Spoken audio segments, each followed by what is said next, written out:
Hello everyone, मैं तरुण प्रताप और आप सभी का स्वागत है अड्डा 24/7 पर। आज का सेशन बच्चों, मैं प्रोबेबिलिटी यानी प्रायिकता के कुछ क्वेश्चन बिल्कुल कंप्लीट बेसिक कंसेप्ट के साथ डिस्कस करने वाला हूं। आप अगर रेलवे एग्जाम की बात कर रहे हो, एनटीपीसी एग्जाम हो या एसएससी एग्जाम हो, कोई भी एग्जाम अगर देना चाहते हो तो प्रोबेबिलिटी यानी प्रायिकता का बिल्कुल कंप्लीट बेसिक मैं आज यहां पर बताने वाला हूं। तो समझते हैं पहले इसका बेसिक क्या है, उसके पहले समझेंगे प्रायिकता क्या है। बिल्कुल आसान शब्दों में, डेली बोलचाल की भाषा में प्रायिकता का प्रयोग कैसे होता है, और फिर हम लोग बात करेंगे कि एग्जाम में कैसे क्वेश्चन प्रोबेबिलिटी यानी प्रायिकता से बनते हैं। तो देखो, अगर बात की जाए आम बोलचाल की भाषा में कि प्रायिकता क्या है, तो किसी भी घटना के होने की संभावना कि ऐसा होगा या नहीं होगा, ये जो बात हम बोलते हैं ये एक प्रायिकता है, एक संभावना है। जैसे कि कुछ छोटे छोटे एग्जाम्पल अगर इसके लिए जाए, तो पहला कि हम बोलते हैं कि कल वर्षा यानी कि बारिश होने की संभावना है। तो ये क्या है, हम एक गेस कर रहे हैं कि भाई ठीक है बारिश हो सकती है। अगले आने वाले दिसंबर में तापमान और ज्यादा बढ़ने की संभावना है, भाई ठंड कम होती जा रही है, गर्मी बढ़ती जा रही है, तो एक संभावना है ये। तो ये क्या है भैया, प्रोबेबिलिटी है। अब प्रोबेबिलिटी यानी प्रायिकता का प्रयोग कहां कहां पर होता है? वेदर फोरकास्टिंग, यानी कि अगर हम बात करें कि मौसम की जानकारी में, तो वहां पर होता है। क्रिकेट मैच में यूज होता है, सबसे बड़ा यूज तो क्रिकेट मैच में आसानी समझ में आएगा। क्या होता है, कैसे होता है, बात करेंगे। जैसे कि अगर मैं बात करूं कि मौसम की जानकारी की बात की जाए, चलो सबसे पहले मौसम की जानकारी दे देते हैं कि अगले आने वाले महीनों में या अगले आने वाले वर्षों में कोई एक महीना हम ले लें, जून हो, जुलाई हो, अगस्त हो, उसमें तापमान कैसा रहेगा, 1 जुलाई को तापमान कैसा रहेगा, 22 जुलाई को तापमान कैसा रहेगा, ये बात कैसे पता चलेगी? हम पिछले वर्षों में क्या करेंगे, पिछले 5 वर्ष या 10 वर्षों में क्या करेंगे, 22 जुलाई का तापमान देखेंगे क्या था, और जो पिछले वर्षों का डाटा हमारे पास आएगा उसके आधार पर हम एक बात बोलेंगे कि इस बार भी शायद कुछ ऐसा हो सकता है कि पिछली बार जुलाई में 22 जुलाई को अगर बारिश हुई थी तो हो सकता है आज भी बारिश हो जाए। अब इसके आगे चलते हैं क्रिकेट मैच में। अगर मैं क्रिकेट की कोई टीम बनाता हूं, तो टीम बनाने में कौन से खिलाड़ी को रखना है, कौन से को नहीं रखना है, ये बात भी प्रायिकता पर निर्भर है। प्रायिकता का प्रयोग करते हैं कैसे भाई, मैच जीतने के लिए खेला जाता है, और उसमें क्या होता है भाई, हम देखते हैं कि बैट्समैन लेने और बॉलर लेने, विकेट कीपर भी लेना है, फील्डर भी लेने हैं। तो सबसे पहली बात बैट्समैन की बात करते हैं। किसी एक बैट्समैन का नाम ले लें, चाहे हमारे रोहित शर्मा हो, विराट कोहली हो, ऋषभ पंत हो, किसी की बात करें। तो जैसे कि देखते हैं कि रोहित शर्मा ने पिछले वर्षों में 2 वर्षों से कितने कितने रन वो बना रहे हैं, तो पता चला कि पिछले 2 वर्षों से वो बहुत अच्छा स्कोर बना रहे हैं, बहुत अच्छे रन बना रहे हैं।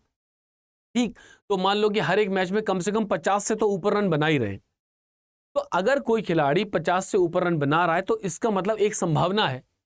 संभावना यह है कि इस वर्ष भी हो सकता है वो जब हम मैच खिलाएं उसको, तो क्या होगा, वो शायद 50 के ऊपर से रन रेट से रन बनाए।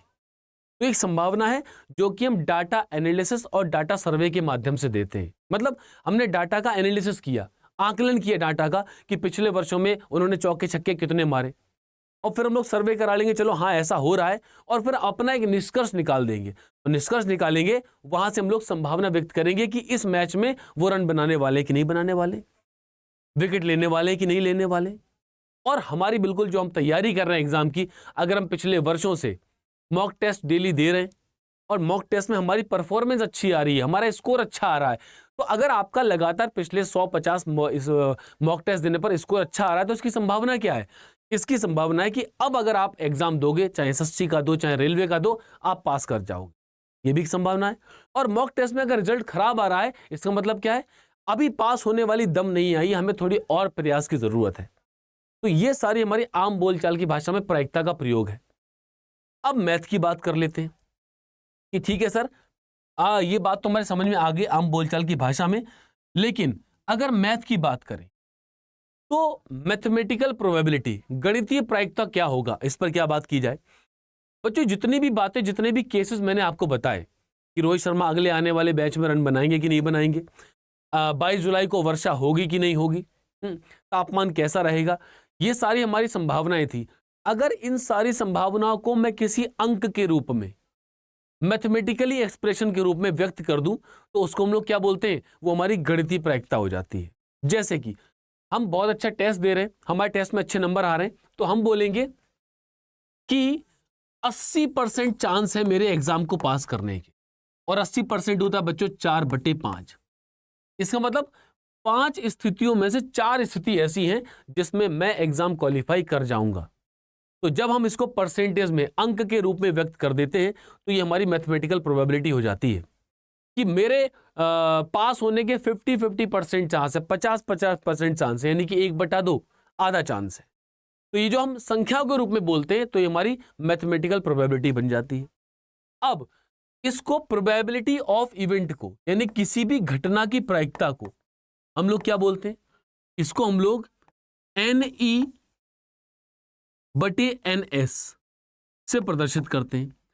NE का मतलब होता है नंबर ऑफ फेवरेबल इवेंट्स, यानी कि घटनाएं, ठीक, घटना। और NS का मतलब होता है सैंपल स्पेस, उसको हिंदी में बोलते हैं प्रतिदर्श समष्टि। अब ये इवेंट और प्रतिदर्श समष्टि, ये बात फिट नहीं बैठी दिमाग में, ये भी सेट नहीं हुई दिमाग में कि ये क्या होता है। चलो भाई इस बात को भी प्रैक्टिकल समझ लेते हैं। अब प्रैक्टिकल पर बात करते हैं। देखो, सबसे आसान तरीका है बच्चों, जैसे हमारे पास 2 सिक्के हैं, 2 सिक्के हो, 3 सिक्के हो, पहले 2 पर बात कर लें। अगर मेरे पास 2 सिक्के हैं तो सिक्कों में क्या होता है? सिक्के के 2 पहलू होते हैं, 2 फेज होते हैं, एक हेड होता है और एक टेल होता है। शीश और पुंछ बोलते हैं, लेकिन हेड और टेल हम हिंदी में भी समझ जाते हैं क्योंकि बचपन से मैच खेल रहे हैं तो हेड टेल करते हुए आ रहे हैं। तो उसमें हेड होगा या टेल होगा, ये होगी बात। तो अगर मैं 2 सिक्कों को उछालूं तो रिजल्ट क्या क्या आएगा? आप बोलोगे सर ऐसा हो सकता है कि दोनों पर हेड आ जाए, या फिर ऐसा हो सकता है दोनों पर टेल आ जाए। भाई दोनों जब नीचे जमीन पे पट्टे से गिरेंगे तो या तो दोनों पे हेड हेड दिखेगा या दोनों को टेल टेल दिखेगा। फिर आप कहोगे सर ऐसा भी हो सकता है कि एक पर हेड आए, एक पर टेल आए, और एक पर टेल आए और दूसरे पर हेड आ जाए। तो ये भी तो हो सकता है। तो अगर सिक्के गिरेंगे तो क्या क्या संभावनाएं हो सकती हैं? हेड हेड, टेल टेल हो सकता है, हेड टेल हो सकता है, या टेल हेड हो सकता है। अब देखो, अब आप बोलो कि सर मुझे तो केवल हेड चाहिए। कोई बोलेगा नहीं सर मुझे तो टेल चाहिए। मैं कहूंगा नहीं भाई मुझे हेड और टेल चाहिए। तो किसी एक व्यक्ति की बात को ले लेते हैं। किसी एक बच्चे ने बोला भाई ठीक कि सर मुझे तो टेल चाहिए। तो क्या चाहिए? टेल चाहिए। तो अगर आपको टेल चाहिए तो दोनों पर टेल चाहिए, तो दोनों पर टेल आने के चांसेस कितने हैं? दोनों पर टेल कितने में आया? तो आप बोलोगे सर मैंने सबको देखा तो पता चला केवल इस पर ही दोनों पर टेल है। तो जो आपके फेवरेबल जो आउटकम्स हैं, मतलब ये सब क्या है? ये जो रिजल्ट आ रहा है इनको हम आउटकम बोलते हैं, कि परिणाम है। आपको जो चाहिए फेवरेबल वो क्या है? टेल और टेल एक स्थिति। तो अगर आपको टेल चाहिए तो वो इवेंट को हम एक बोलेंगे कि एक बार ऐसा हुआ। और सैंपल स्पेस क्या होता है? जितने भी आपके रिजल्ट आए सबको गिन लो। जितने भी आपके रिजल्ट आए सबको गिन लो, 1 2 3 4। तो सैंपल स्पेस हो जाते हैं आपके 4। आपको टेल ही चाहिए था तो नंबर ऑफ इवेंट यानी घटनाएं कितनी होंगी? वो होंगी आपकी 1। कोई बोलेगा नहीं सर मुझे तो हेड टेल चाहिए था या टेल हेड चाहिए था, तो ऐसी स्थितियां 2 हो जाएंगी। तो मतलब कहने का क्या है? नंबर ऑफ इवेंट वो है कि घटनाओं की संख्या वो है जो आपको चाहिए। नंबर ऑफ सैंपल स्पेस क्या है? जितने रिजल्ट आए वो सारे के सारे उनसे भाग कर देंगे, वो नंबर ऑफ सैंपल स्पेस बनता है। और इसको हम लोग प्रोबेबिलिटी यानी कि प्रायिकता बोलते हैं। हमेशा प्रायिकता का मान जो है 0 से 1 के बीच में होगा। प्रोबेबिलिटी की जो क्वांटाइज्ड वैल्यू है वो 0 से 1 के बीच में रहती है। मतलब कि प्रोबेबिलिटी कभी भी 0 से कम नहीं होगी और 1 से ज्यादा नहीं होगी। अगर 1 से ज्यादा आ जाती है तो आप समझ लो कहीं ना कहीं कैलकुलेशन में कुछ ना कुछ गड़बड़ी चल रही है। 2 कॉइन हो गए। यहां पर मैंने सिक्कों की संख्या को 2 लिया। अगर कोई बोलता है नहीं सर हम अगर सिक्कों की संख्या 3 ले ले तो क्या होगा? अगर आप 3 सिक्कों की संख्या को ले रहे हो तो क्या होगा? या तो तीनों पर हेड आ सकता है या फिर तीनों पर टेल आ सकता है। ठीक, यह स्थिति है। हेड हेड टेल हो सकता है, टेल टेल हेड हो सकता है, या फिर हेड टेल हेड हो सकता है, या फिर टेल हेड टेल हो सकता है। और भी कोई स्थिति है? हाँ है, टेल हेड हेड हो सकता है, टेल हेड हेड हो सकता है, या फिर हेड टेल टेल हो सकता है, हेड टेल और टेल हो सकता है। ये सारे मेरे परिणाम आ गए, रिजल्ट आ गए। तो देखो भाई, सबको गिनो, 1 2 3 4 5 6 7 8। तो अगर आप 3 सिक्कों को उछालोगे तो आपके जो कुल परिणाम है, यानी कि NS है, नंबर ऑफ सैंपल स्पेस है, प्रतिदर्श समष्टि जो है वो क्या है बच्चों, वो आपके 8 हो जाएंगे। अब इनमें से आपको जो चाहिए जो नहीं चाहिए उस पर हम लोग एक एक सवाल करके देख लेंगे तो बात समझ में आएगी। ये बात क्लियर हो गई। अब इसके साथ साथ एक और बात समझेंगे हम लोग। अगर सिक्कों की बात चलती है, अगर हमें कॉइन वाले क्वेश्चंस मिल जाएं, कॉइन वाले, तो देखो क्या होगा। कॉइन वाले केस में जो नंबर ऑफ सैंपल स्पेस होते हैं वो 2 की पावर n होते हैं। n का मतलब क्या होता है? n का मतलब होता है नंबर ऑफ कॉइन्स, अर्थात सिक्कों की संख्या, 2 की पावर n। और जो देखो, जब आपके पास 2 सिक्के थे तो सैंपल स्पेस 2 की पावर 2 यानी कि 4 बना। जब आपके पास 3 सिक्के थे तो सैंपल स्पेस क्या बनेगा? 2 की पावर n यानी कि 2 की पावर 3। तो 2 की पावर 3 है तो आप देखो 8 बना। तो सिक्कों वाले केस में हम लोग इस बात का ध्यान रखेंगे, जब कभी भी सिक्कों पर आधारित सवाल होगा तो सैंपल स्पेस हमारे 2 की पावर n चलेंगे। और जब सिक्कों वाले सवाल आते हैं तो हमें ये केसेस बनाने पड़ेंगे। अधिकांशतः 2 या 3 सिक्कों पर आधारित प्रश्न रहते हैं, वो हम ऐसे कर सकते हैं। और किस किस तरह के प्रश्न इसमें आते हैं? डाइस, पासा से संबंधित क्वेश्चन आते हैं। प्लेइंग कार्ड्स, ताश, बचपन में कभी खेले हो तो ताश से संबंधित प्रश्न भी पूछे जाते हैं। और गेंद को चुनने और हटाने वाले प्रश्न भी आपके क्या होते हैं? प्रायिकता में पूछे जाते हैं। आ जाओ, अब आगे चल। तो दूसरा केस क्या था बच्चों? दूसरा केस था डाइस यानी कि पासा। जो हम लोग लूडो खेलते हैं, पासा में क्या होता है भाई? पासा में 1 से लेके 6 तक नंबर लिखे होते हैं। वो हम ऐसे नहीं गोटी घुमा के फेंक देते थे और 6 आया तो दोबारा चाल मिलती थी, हैं? इस तरह से वही है। तो जब पासे का केस आएगा तो नंबर ऑफ सैंपल स्पेस कितने होंगे भाई? 1 से लेके 6 तक नंबर पासे पर लिखे होते हैं, तो ये बनेगा आपका 6 की पावर n। ये पासे का केस हो गया। तो इन दोनों बातों को ध्यान रखेंगे, ठीक। और प्रोबेबिलिटी ऑफ इवेंट, किसी भी घटना की प्रायिकता क्या है? नंबर ऑफ इवेंट, घटनाएं कितनी जो आपको चाहिए, बटे में NS, number of sample space. ये इन बात पर हमारी प्रायिकता आधारित है। और 1 से ज्यादा मान, 0 से कम मान प्रायिकता का नहीं हो सकता। ये प्रायिकता के बारे में कुछ बेसिक बात थी जो हमें दिमाग में सेट करके चलनी है। बाकी कुछ छोटे छोटे कंसेप्ट है वो मैं आपको सवाल के साथ एक एक करके समझाता चलूंगा। आ जाओ। अब एक सवाल लिखा है, 2 कॉइन्स आर टॉस साइमल्टेनियसली। 2 सिक्के एक साथ उछाले गए। Find the probability of getting exactly 2 head. 2 सिर या शीर्ष, 2 हेड प्राप्त करने की प्रायिकता ज्ञात करो। ठीक दो बोला है। तो जब कभी भी ऐसा केस बनेगा तो हम क्या करेंगे? भाई अपने पास से केसेस बनाने पड़ेंगे। क्या होगा? अगर हम 2 सिक्कों को उछालेंगे, पीछे मैं बता चुका हूं, तो क्या होगा? दोनों पर हेड होगा या फिर दोनों पर टेल होगा, या फिर हेड और टेल वाली स्थिति हो सकती है, या फिर टेल और हेड वाली स्थिति। अब देखो, एग्जैक्टली 2 हेड, केवल 2 हेड। भाई एग्जैक्टली 2 का मतलब क्या है? ठीक 2 का मतलब क्या है? ना 2 से कम ना 2 से ज्यादा। इसका मतलब बच्चों देखो, अगर मैं यहां पर नंबर ऑफ इवेंट NE निकालूं तो क्या होगा भाई? केवल 2 हेड। केवल एक कंडीशन, एक इवेंट ऐसा है जहां पर 2 हेड आए हैं। और नंबर ऑफ सैंपल स्पेस क्या होगा? मतलब टोटल रिजल्ट कितने? वैसे तो हम इसको गिन भी सकते हैं, लेकिन अगर सिक्का है तो सिक्के में क्या करेंगे? 2 की पावर n लगा देंगे। तो प्रोबेबिलिटी ऑफ इवेंट, घटना की प्रायिकता क्या होगी? 1/4, 1/4 हमारा answer, option number B correct answer बन जाएगा। 1/4। अगले सवाल के पास चलते हैं, कुछ अगली बात सीखते हैं अगले सवाल के साथ में। चलो।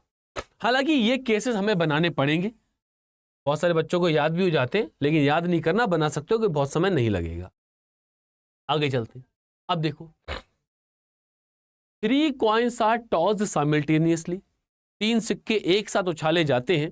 Find the probability of getting at least 1 head. बहुत ध्यान देना है इस बात पर, गेटिंग एट लीस्ट 1 हेड, कम से कम एक सिर प्राप्त होने की प्रायिकता ज्ञात करो, कम से कम।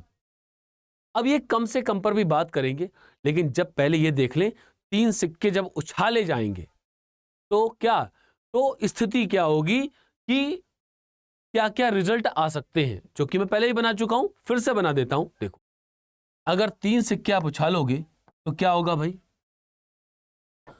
तीनों पर हेड आ सकता है या फिर तीनों पर टेल आ सकता है। अब क्या होगा, हेड, हेड और टेल हो सकता है, टेल, टेल और हेड हो सकता है, या फिर ऐसा भी हो सकता है एक पर हेड टेल हेड वाली स्थिति आ जाए और दूसरे पर टेल हेड टेल वाली स्थिति आ जाए, फिर टेल आ जाए, हेड हेड बाकी 2 पर आ जाए, हेड आ जाए और बाकी 2 पर टेल हो जाए। तो भाई क्या होगा, अब देखो, अब यहां से हम लोग प्रोबेबिलिटी निकालने वाले हैं। तो नंबर ऑफ इवेंट कितने होंगे और नंबर ऑफ सैंपल स्पेस, कुल रिजल्ट, कुल परिणाम कितने होंगे। तो कुल परिणाम होना निकालना तो आसान है, हम 2 की पावर 3 कर देंगे, यानी कि 8 आ जाएगा। नंबर ऑफ इवेंट पर थोड़ी सी चर्चा कर लेते हैं, क्या होगा। अब देखो, क्वेश्चन ने क्या कहा है, क्वेश्चन ने कहा है एट लीस्ट 1 हेड, कम से कम एक। तो एट लीस्ट 1, कम से कम एक का मतलब क्या होता है, कम से कम एक का मतलब होता है कि एक से कम ना हो, एक से ज्यादा हो सकते हैं, 1 हो जाएगा, 2 हो जाएंगे, 3 हो जाएंगे, लेकिन एक से कम नहीं चाहिए। तो अब जितने भी हमने परिणाम अपने बनाए हैं, सभी में चेक करेंगे हम लोग कि भाई कहां पर हेड 1 से कम या 1 से बराबर, जैसे ज्यादा है, या तो 1 है या 1 से ज्यादा है। तो देखो भाई गिनते चलो, स्थिति नंबर 1, 2, 3, 4, 5, 6, 7, यहां पर तीनों हेड हैं, यहां पर एक भी हेड नहीं है, मतलब कि ये एटलीस्ट 1 वाली स्थिति को पूरा नहीं करता। तो भाई नंबर ऑफ इवेंट कितने होंगे बच्चों, कौन से इवेंट, वो इवेंट, वो घटनाएं जिसमें हमें हेड चाहिए, वो है 7। कितनी है, 7 है। तो भाई प्रोबेबिलिटी ऑफ इवेंट, घटना की प्रायिकता क्या हो जाएगी, 7/8, और option number C correct answer बन जाएगा। धीरे धीरे जैसे जैसे हम चीजों को समझते जाएंगे, हमें आसान लगता जाएगा। केवल और केवल जितना प्रैक्टिकल हम सोच पाएंगे, प्रायिकता उतना आसान है। जितना याद करने का प्रयास करेंगे, प्रायिकता उतनी कठिन होती चली जाएगी। वरना देखो, अगर हम इसको समझ पाते हैं तो मात्र 1 लाइन में उत्तर है, ये तो समझाने के उद्देश्य से लिख दिया गया, वरना मात्र 1 लाइन में उत्तर है। समझना पड़ेगा, प्रैक्टिकल ग्राउंड पर देखना पड़ेगा। ये रही हमारी सिक्कों की बात। तो आगे चलते हैं। आगे चलने के साथ साथ यहां तक बात समझ में आ रही हो, वीडियो अच्छा लग रहा हो, तो वीडियो लाइक कर देना। जिन्होंने चैनल को सब्सक्राइब ना किया हो, फटाफट चैनल सब्सक्राइब भी कर देना। चलो अब आगे चलते। अब देखो, अब बात करते हैं थोड़ी सी डाइस पर। 1 डाइस आर थ्रोन रैंडमली, एक पासा बेतरतीब ढंग से फेंका जाता है। Find the probability of getting prime number on the top of the dice. देखा जाता है, पासों के शीर्ष पर अभाज्य संख्या प्राप्त करने की प्रायिकता ज्ञात करो। तो पहले तो हमें यह पता होना चाहिए कि प्राइम नंबर्स, अभाज्य संख्याएं क्या होती हैं। वो संख्याएं जिनके फैक्टर 2 ठीक 2 होते हैं, ना 2 से ज्यादा ना 2 से कम। और हम ये बात जानते हैं, नहीं जानते तो आज जान लें कि जो प्राइम नंबर है, जो अभाज्य संख्याएं वो 2 से स्टार्ट होती हैं। 2, 3, 5, 7, 7 के बाद 9 नहीं आता, 11 इत्यादि। अब देखो, अगर हम पासे की बात करते हैं तो पासे पे 6 नंबर होते हैं, वो डॉट बने होते हैं, ठीक। तो हम क्या करने वाले, हमने पासा फेंका और हम चाहते हैं कि भाई उसके शीर्ष पर अभाज्य संख्या आने की प्रायिकता बतानी है। तो भाई देखो, अगर हम लोग नंबर ऑफ इवेंट निकालें बच्चों, ऐसी कितनी स्थितियां हो सकती हैं जहां पर पासे में अभाज्य संख्या आती है। तो पहले आपको पता करना पड़ेगा अभाज्य संख्या कहां कहां है। 1, 2 और 3। तो 3 स्थितियां ऐसी हैं, 3 इवेंट ऐसे हैं, 3 सिचुएशन ऐसी हैं जहां पर पासे में क्या है, ऊपर अभाज्य संख्या आ रही है। इसका मतलब नंबर ऑफ इवेंट कितने बनेंगे, 3। और अगर नंबर ऑफ सैंपल स्पेस की बात की जाए, सैंपल स्पेस कितने होंगे, तो जब बात चलती है पासे की तो सैंपल स्पेस यानी कि कुल रिजल्ट जो होते हैं वो 6 की पावर n होते हैं। n का मतलब पासों की संख्या। तो 1 है तो 1, 2 है तो 2, 3 है तो 3। इसका मतलब क्या होगा, 6 की पावर 1। तो फिर प्रोबेबिलिटी ऑफ इवेंट, घटना की प्रायिकता क्या होगी, 3/6, 3 से भाग कर देंगे 1/2 और option number C correct answer है। किया जाएगा। तो इस तरह से पासे वाले सवालों को हम लोग डील कर सकते हैं। आगे बढ़ाएं कदम, चलो भाई आगे चलते हैं। अब देखो, अब बच्चों हमारे पास 2 पासे आ गए और अब कहानी यहां पर थोड़ा सा ट्विस्ट मारेगी, थोड़ा सा दिमाग ज्यादा लगाना पड़ेगा। सबके पास बराबर दिमाग है, बस लगाना ही है। अब देखो, 2 डाइस आर थ्रोन रैंडमली, 2 पासे बेतरतीब ढंग से फेंके जाते हैं। Find the probability of getting 2 numbers whose product is even. उन 2 संख्याओं को प्राप्त करने की प्रायिकता ज्ञात कीजिए जिनका गुणनफल सम है। अब पहले तो इस सवाल का मतलब समझ में आया, कहना क्या चाह रहा है। प्रोबेबिलिटी कैलकुलेट तो बाद में करेंगे। सवाल हमसे ये कह रहा है कि हमने उठा के 2 पासे फेंक दिए, फेंकने के बाद भाई होगा क्या, उनके शीर्ष पर टॉप पर 2 नंबर आपको दिखाई पड़ेंगे। जैसे मैं यहां पर चित्र सामने सामने बना के दिखा दूं, भाई पासा जब ऊपर से आप देखोगे तो आपको 2 नंबर यहां पर लिखे दिखेंगे। अब इन दोनों नंबर को जब आप गुणा करोगे, जैसे कि मान लो पहले वाले पर आपको 2 दिखा और दूसरे वाले पर 3 दिखा, तो इन दोनों की गुणा करने पर सम संख्या आ जाए, इस बात की प्रायिकता निकालनी है, इस बात की प्रोबेबिलिटी निकालनी। तो क्या करेंगे भाई, इसके लिए यहां पर थोड़ा सा हम सवाल को उल्टी दिशा में सोचते हैं। तो एक बार मैं पूरा एक्सप्लेन कर देता हूं कि उल्टी दिशा में क्यों सोच रहे हैं और उसके बाद मैं आपको कारण बताऊंगा। पहले समझ लो, हमें क्या करना है, हमें प्रायिकता निकालनी है, वो नंबर की प्रायिकता निकालनी है जिनका गुणनफल सम बनने वाला है। अब देखो, मैं यहां पर क्या करने वाला हूं, number of event whose product is odd. मतलब मैं वो इवेंट निकालने जा रहा हूं बच्चों जिनकी गुणनफल जो है विषम संख्या आ रही है। तो आप कहोगे सर इसमें तो इन्होंने सम बोला है, तो थोड़ा सा धैर्य, अभी मैं बताता हूं, सम पर भी हम आएंगे और मैं विषम क्यों निकाल रहा हूं उसका कारण पता चलेगा। 2 मिनट का सब्र रखना है। अब देखो, चलो बच्चों, अगर विषम संख्या आ जाए गुणा में, तो ऐसे 2 नंबर कौन कौन से हो सकते हैं पासे वाले केस में। तो हम कहेंगे कि सर एक पर 1 आ जाए, दूसरे पर 1 आ जाए, दोनों की गुणा करो, विषम। 1 3, 1 5, भाई आप दोनों की गुणा करते जाओगे, ये पहले वाले पासे का नंबर है, दूसरे वाले का है, गुणा करोगे तो आपको विषम संख्या मिलती जाएगी। बिल्कुल सही है। या फिर अब देखो, क्या हम 2 को ले सकते हैं। 2 एक ऐसी संख्या है जो किसी भी संख्या से गुणा करके उसके रिजल्ट को, उसके परिणाम को सम बना देती है। आप 2 की विषम से गुणा करोगे तो सम आएगा, 2 की सम से गुणा करोगे तो सम आएगा। मतलब 2 को आप लेकर केस नहीं बना सकते, तो आप 3 से बनाओ।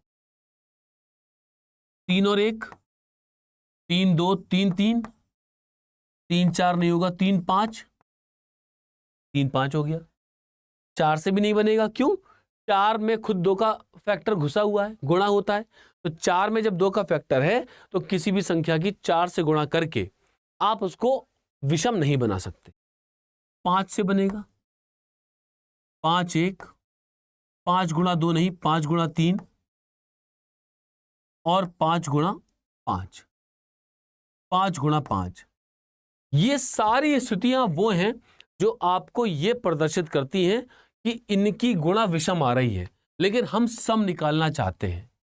हम सम निकालना चाहते हैं, सम पर भी आएंगे, पहले विषम निकालने। अब देखो तो बच्चों ये कितने हुए, 1 2 3 4 5 6 7 8 9, कुल मिला के 9 स्थितियां ऐसी हैं जहां पर आपको गुणा करने पर विषम मिलता है, जहां पर गुणा करने पर विषम मिलता है। और नंबर ऑफ सैंपल स्पेस कितने होंगे भाई, पासे का केस है और 2 पासे हैं, तो 6 का स्क्वायर, 6 का स्क्वायर ये हो गया। अब देखो यहां से हम क्या निकालेंगे, यहां से हम क्या निकालना चाहते हैं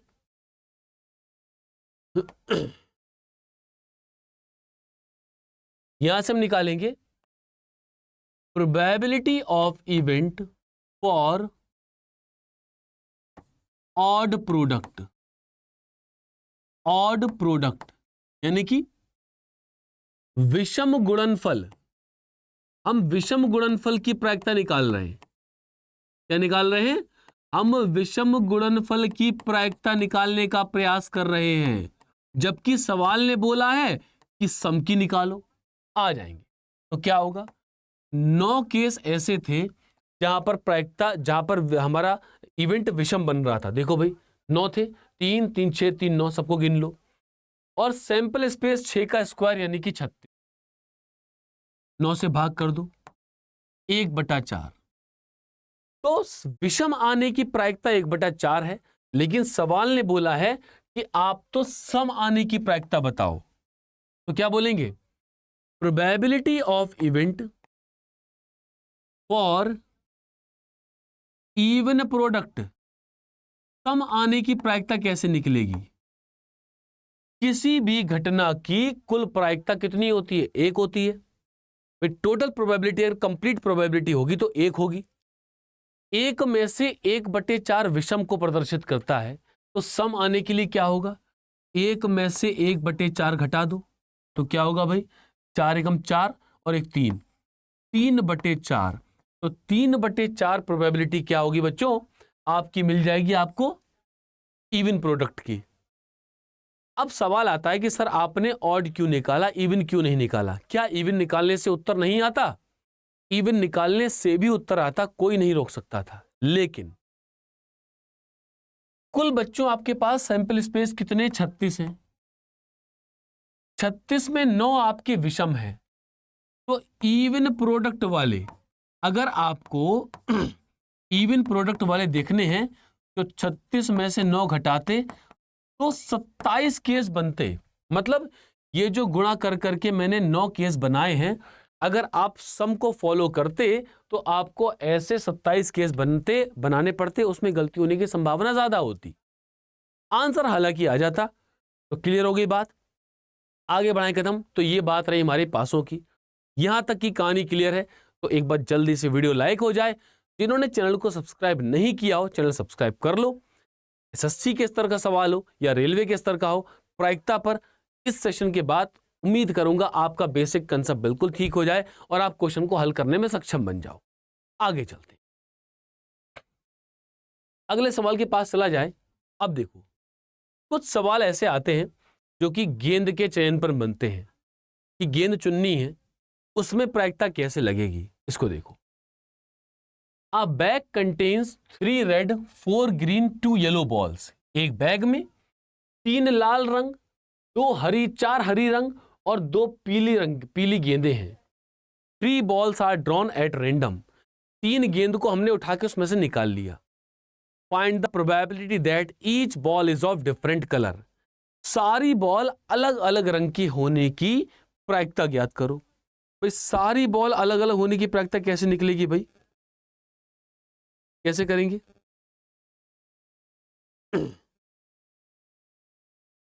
चलो भाई देखते हैं इसके लिए। ठीक,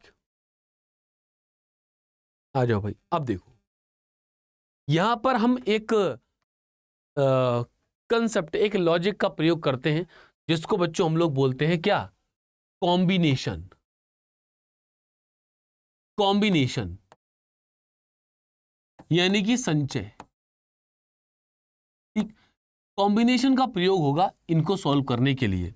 और अब मुझे एक चीज बताना, अगर कॉम्बिनेशन यानी कि परमुटेशन और कॉम्बिनेशन, क्रमचय और संचय, उसमें भी अगर डाउट है, वो भी बेसिक से अगर समझना है तो मुझे कमेंट करके बता देना इस सेक्शन में। जब वीडियो एंड हो जाए तो कमेंट करके लिख देना कि सर परमुटेशन कॉम्बिनेशन भी बता दो। एक कंप्लीट वीडियो परमुटेशन कॉम्बिनेशन का मैं आपको बनाकर फिर से प्रोवाइड कर दूंगा। और वही बात किसी भी एग्जाम के लिए आप देखना जहां पर प्रायिकता का प्रयोग हो, परमुटेशन कॉम्बिनेशन का प्रयोग होगा, ये वीडियो आपके काम आएंगे। तो मुझे बता देना, मैं परमुटेशन कॉम्बिनेशन पर भी वीडियो आपको दे दूंगा। चलो, कॉम्बिनेशन का प्रयोग होगा। कॉम्बिनेशन का मतलब क्या होता है, छोटे शब्दों में आप ये समझ लो, अभी एक लाइन में बता दूं। जब चुनने की बात आती है, सिलेक्शन की बात आती है, तो हम लोग कॉम्बिनेशन संचय का प्रयोग करते हैं और हम लोग इसको प्रदर्शित करते हैं, रिप्रेजेंट करते हैं एनसीआर से, जो कि होता है factorial n upon factorial r factorial n minus r. ठीक, factorial n minus are.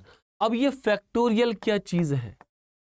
Factorial, the product of n consecutive natural numbers up to 1 is called the factorial।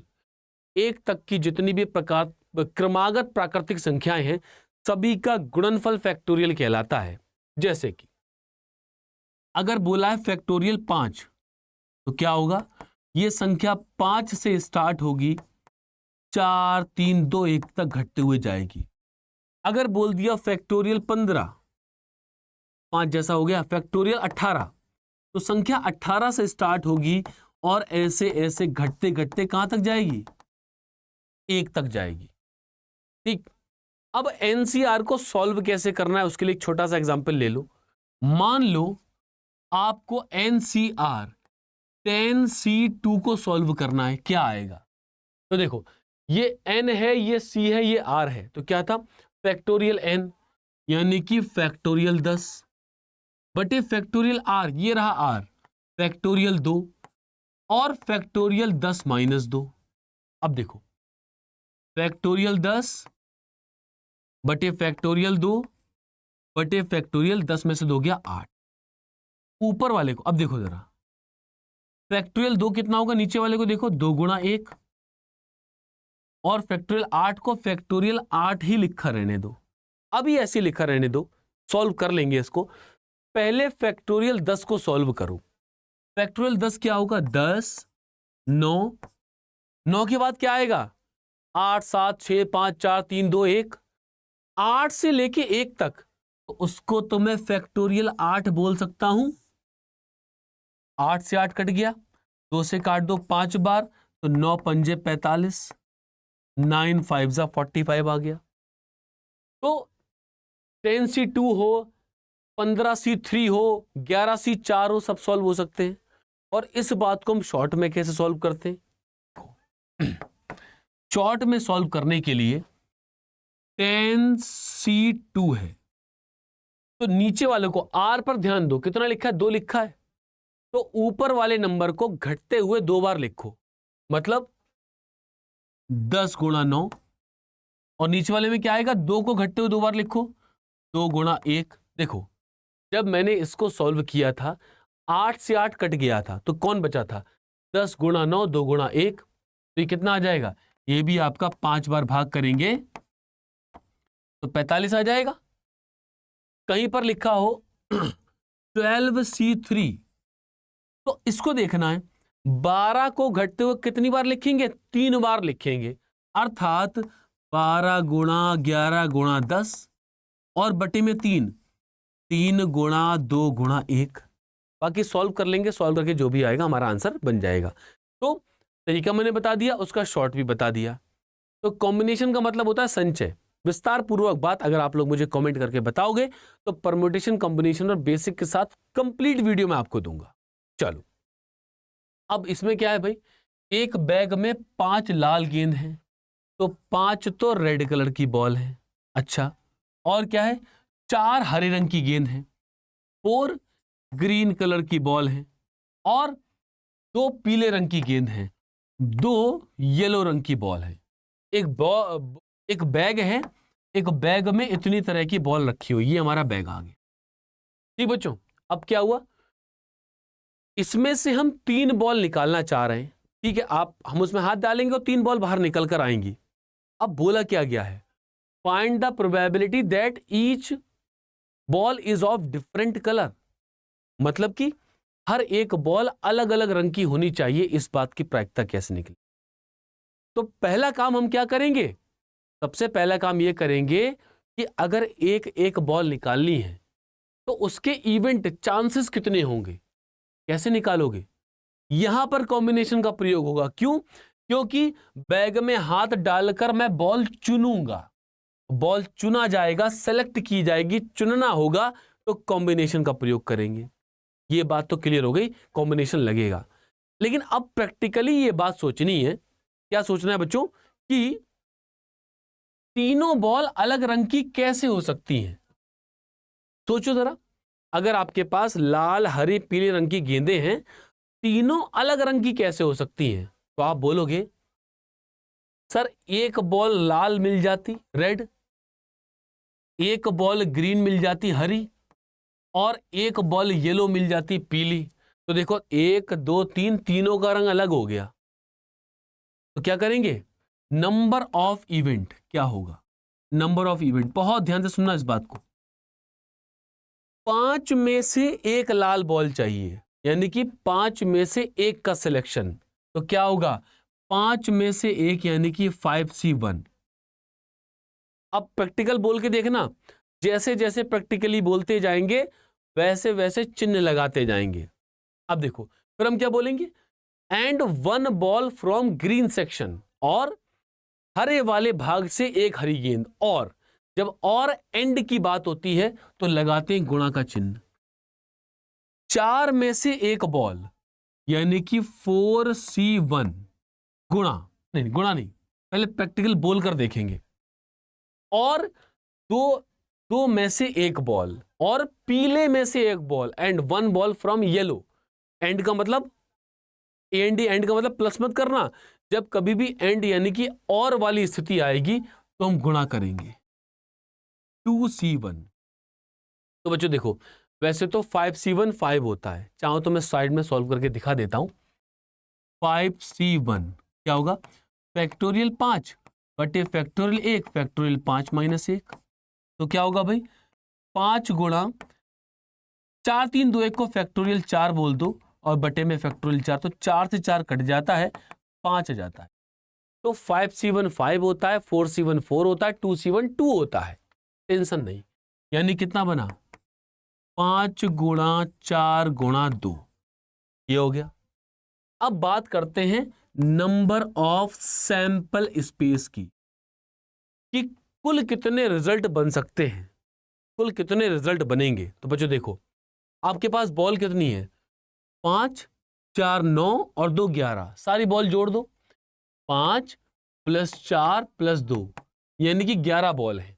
मतलब कि 11 बॉल में से 3 बॉल चाहिए। भाई टोटल की अगर बात करोगे, ये तो वो वाली बॉल है, लाल में से एक, हरे में से एक, पीले में से एक, पट्टी में क्या आएगा, टोटल में से कितनी बॉल चाहिए, तो 3 बॉल चाहिए। और आपको कितना हो जाएगा भाई, अच्छा हमने क्या करा, 5 रेड ले लिया है, अरे तो कोई बात नहीं, यहां पर 5 रेड कर लो, इतना झाड़ अब कौन करेगा, पूरा सवाल हम बदले, 5 रेड कर लो, ठीक, बाकी सब कुछ ठीक है।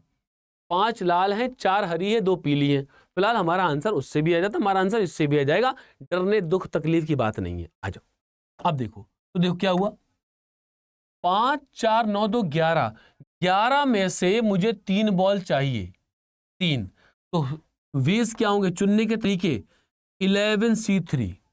तो बच्चों क्या करेंगे, 11 गुणा 10 गुणा 9 बटे 3 गुणा 2 गुणा 1, सॉल्व कर लो, 3 3 9 और 2 पंजे 10, तो क्या बनेगा, 11 गुणा 5 गुणा 3। तो देखो नंबर ऑफ इवेंट भी हमारे पास आ गए, नंबर ऑफ सैंपल स्पेस भी हमारे पास आ गए। तो भैया प्रोबेबिलिटी ऑफ इवेंट, घटना की प्रायिकता क्या होगी, 5 गुणा 4 गुणा 2 बटे क्या आएगा, 11 गुणा 5 गुणा 3। तो देखो 5 से 5 कट गया, 4 दूनी 8 और 11 तियां 33, 8/33 हमारा correct answer option number D लगा देंगे। अगर हम 3 बॉल लेते तो शायद हमारा कोई ना कोई आंसर मैच कर जाता, लेकिन कोई बात नहीं, 5 बॉल लो, 3 बॉल लो, 15 बॉल लो, आंसर हमारा लॉजिक यही लगेगा, आंसर भी सेम आएगा। और आप लोग चाहो तो 3 लाल बॉल को लेकर सॉल्व कर लेना और सॉल्व करके कमेंट करके मुझे बता देना कि सर 3 लाल बॉल लेने पर यह आंसर आ रहा था। यहां तक बात क्लियर है?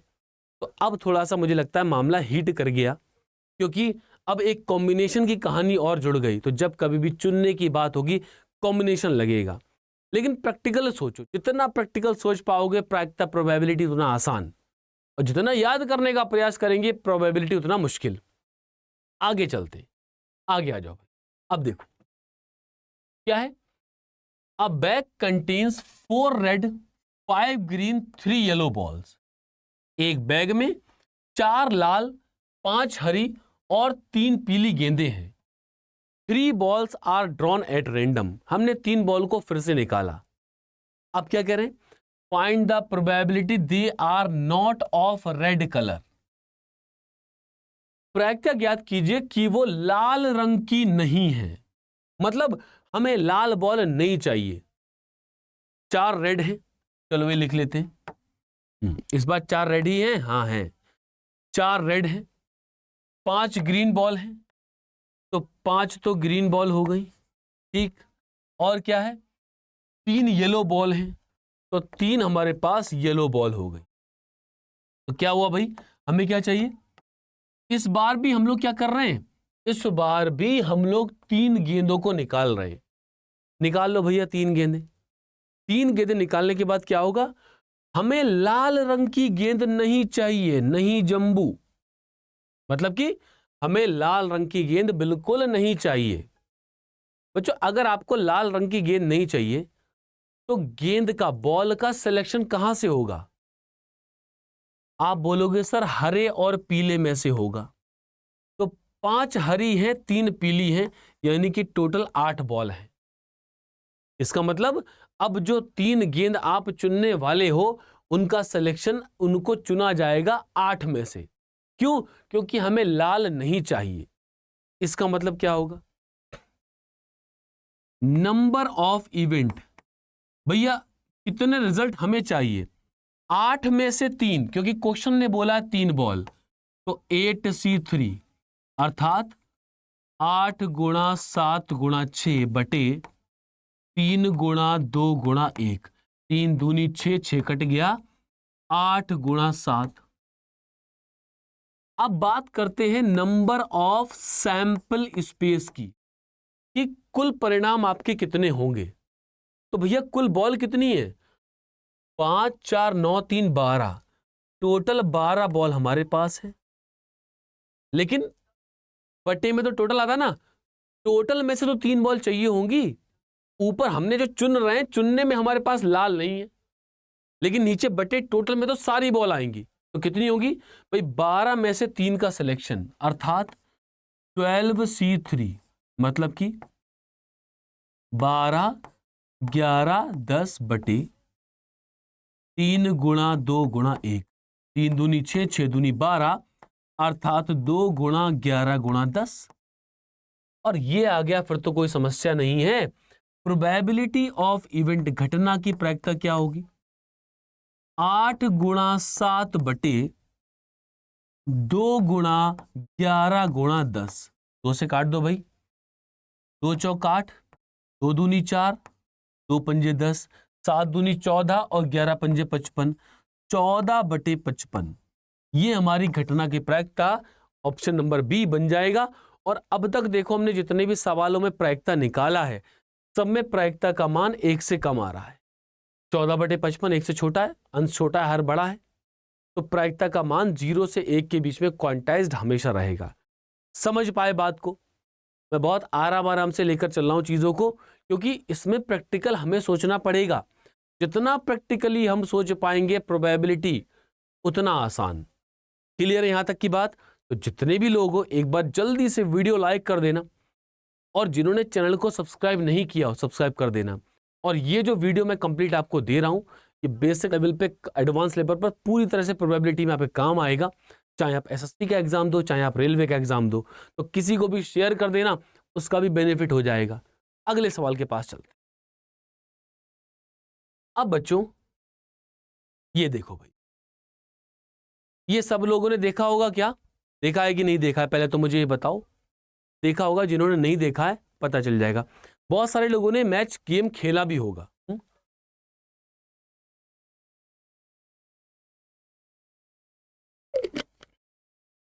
किस पर होता है भाई? अब कार्ड्स वाले गेम आते हैं, प्लेइंग कार्ड्स। क्या होता है भाई? Playing cards.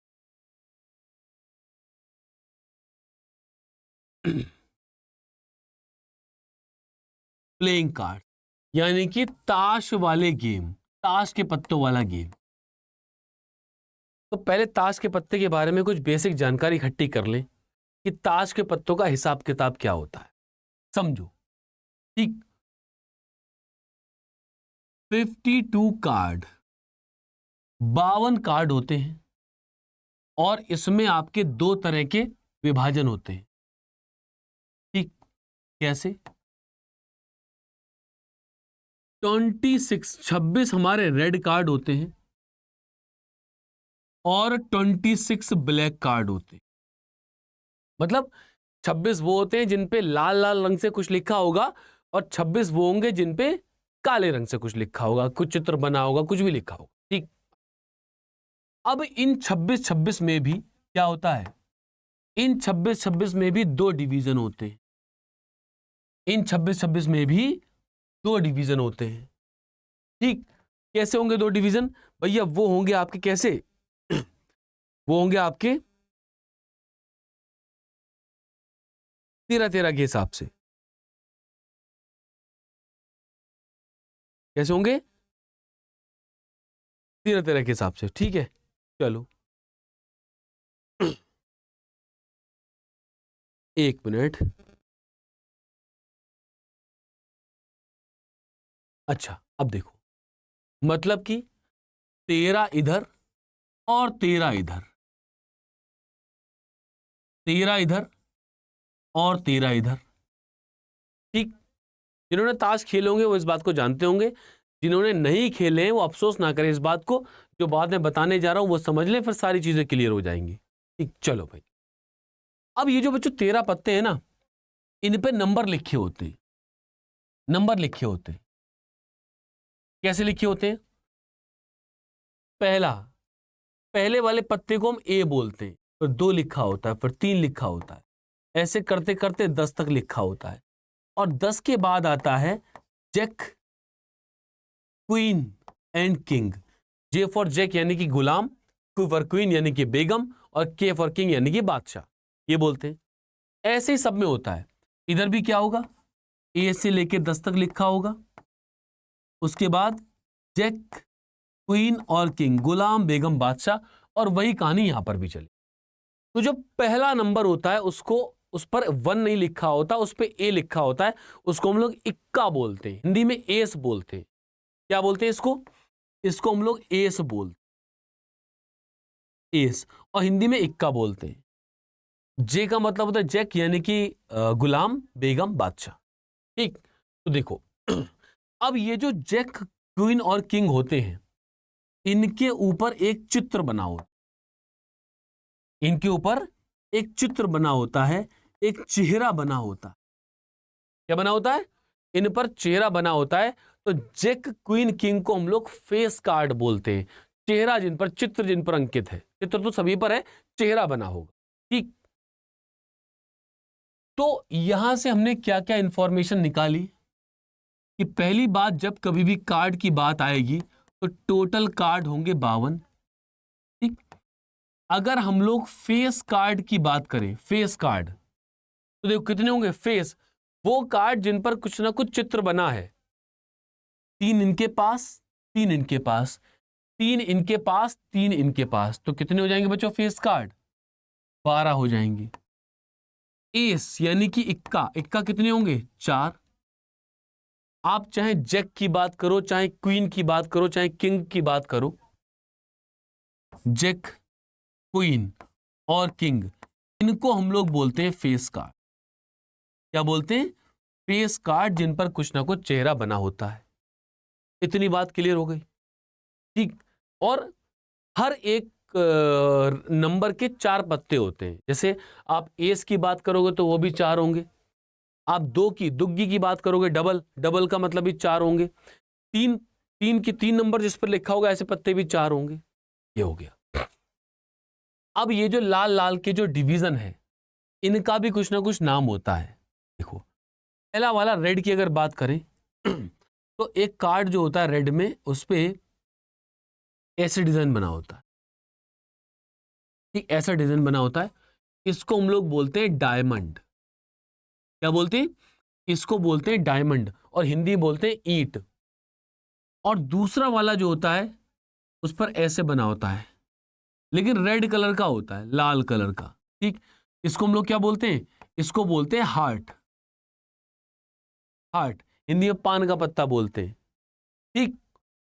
अब ब्लैक की बात करो। ब्लैक में एक पे चित्र ऐसे बना होता है कुछ इस तरह से, और एक पर चित्र ऐसे बना होता है इस तरह से, ठीक। तो ये जो चित्र बना होता है इसको हम लोग बोलते हैं क्लब। क्या बोलते हैं? क्लब, चिड़ी का पत्ता। और इसको हम लोग बोलते हैं बच्चों स्पीड। स्पीड यानी कि हुक्म। तो जो 52 पत्तों में 13 के 4 वर्गीकरण है, 4 क्लासिफिकेशन है, उनको हम बोलते हैं डायमंड, रेड, क्लब और स्पीड। हिंदी में ईंट, पान, चिड़ी और हुक्म। ये हो गया। तो बस इतनी सी बात हमें जाननी है ताश के बारे में, और हम लोग क्वेश्चंस को सॉल्व करेंगे। देखो भाई, जैसे इमेज की बात करें, ये देखो एस, ये क्या है? ये क्या है भाई? ये आपका हार्ट है। पान का पत्ता है, पान का इक्का है, ठीक। ये आपका क्या बनेगा? ये आपका बन जाएगा क्लब, ये बनेगा आपका डायमंड, और ये बनेगा आपका स्पीड यानी कि हुक्म। तो देखो 4 हो गए इस तरह से। ऐसे ही कहीं पर 2 नंबर लिखा होगा तो सब पे 2 2, 3 लिखा हो सब पे 3 3। अब जैक, क्वीन, किंग की बात कर, देखो 10 ये लिखा है। जैक, क्वीन और किंग। देखो, जैक पर भी चेहरा बनाए, क्वीन पर भी चेहरा बनाए, किंग पर भी चेहरा बनाए। तो ये सब के सब क्या हैं? यहां से यहां तक ये सब होते हैं आपके फेस कार्ड। क्या होते हैं? फेस कार्ड, जिन पर कुछ ना कुछ चेहरा बना होता है। देखो 3 इसके पास, 3 इसके पास, 3 इसके पास, 3 इसके पास, तो फेस कार्ड 12 हो गए। तो कुछ इंपॉर्टेंट इंफॉर्मेशन है जिनको हम लोग यहां पर ध्यान रखें, और इसके आधार पर हमसे कुछ प्रश्न पूछे जाते, कॉम्बिनेशन का प्रयोग होगा। चलो भाई देखते हैं। आगे आ जाओ, एक सवाल ले लें क्या? अब देखो, एक सवाल पढ़ो, पढ़कर सॉल्व करने का प्रयास करो, वरना पढ़ ही ले कम से कम आराम से। देखते हैं भाई क्या होगा इसका आंसर।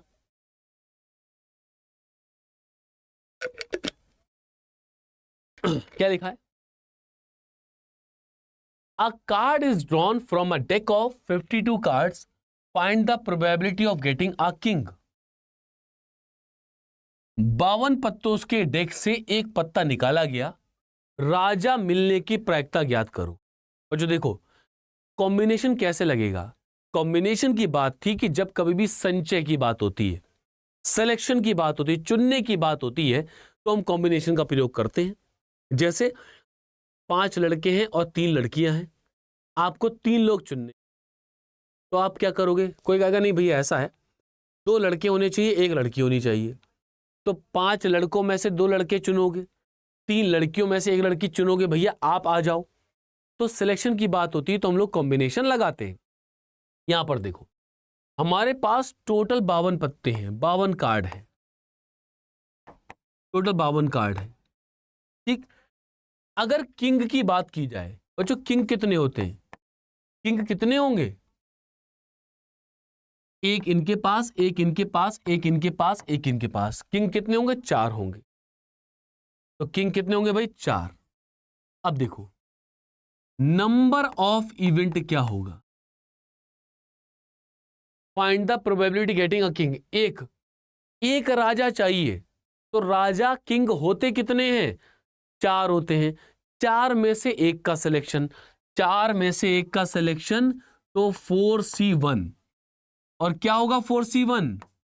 4C1 4 होगा, अभी थोड़ी देर पहले बताया था 5C1 5 है, 3C1 3 है, तो 4C1 4 हो जाएगा। नंबर ऑफ सैंपल स्पेस क्या होंगे? 4 राजा में से एक राजा चुना तो इवेंट 4C1, 52 पत्तों में से एक पत्ता चुना तो 52C1 यानी कि 52। तो फिर प्रोबेबिलिटी ऑफ इवेंट क्या होगी? 4/52, 4 एकम 4, 4 को काट दो 13 से, तो 1/13 option number A correct answer बन जाएगा। अब देखो, क्लियर है बात सबको? और देखने के बाद ये समझो, ठीक।